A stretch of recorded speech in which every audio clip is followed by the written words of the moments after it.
Regardless of how you feel about the Lindsay Clancy trial, I think it is bringing something forward that women have been ignored on for far too long, and that is maternal mental health. Because postpartum can be one of the most challenging times in a woman's life, not just physically, but mentally and relationally. Physically, you've just gone through childbirth. You may or may not have lost a lot of blood.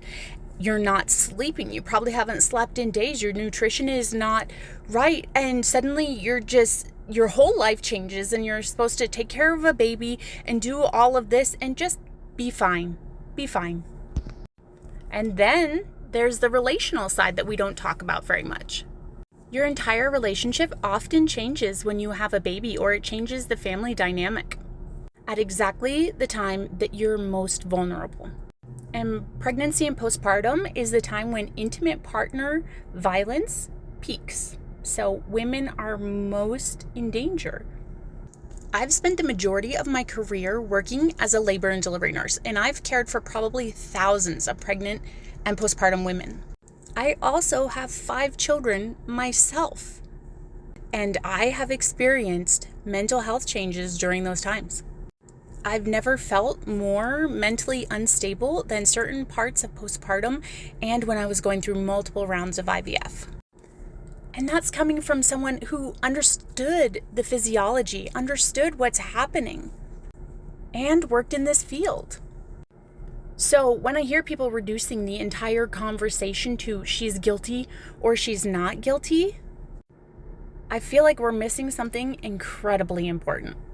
Because regardless of what happens in the trial, there are women watching this who are going through this very thing right now.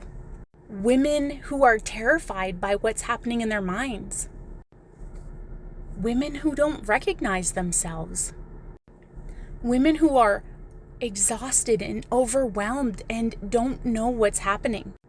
And some of them don't know what they're experiencing is a medical problem.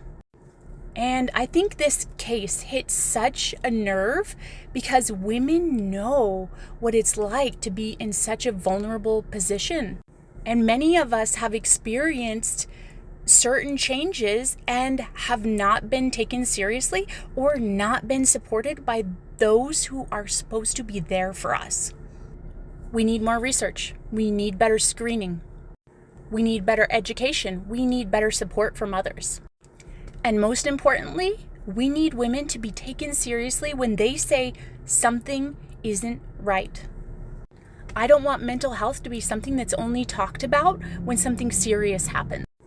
I want us to talk about it and have these conversations so that when a mother is sitting there at 3 a.m. crying and not feeling like herself, I want her to know that she isn't failing, she isn't a bad mother, and she can reach out for help and have people listen to her and take action because she deserves help. Regardless of what the outcome of this trial is, if it is making us have these conversations, then I believe that is a conversation worth having.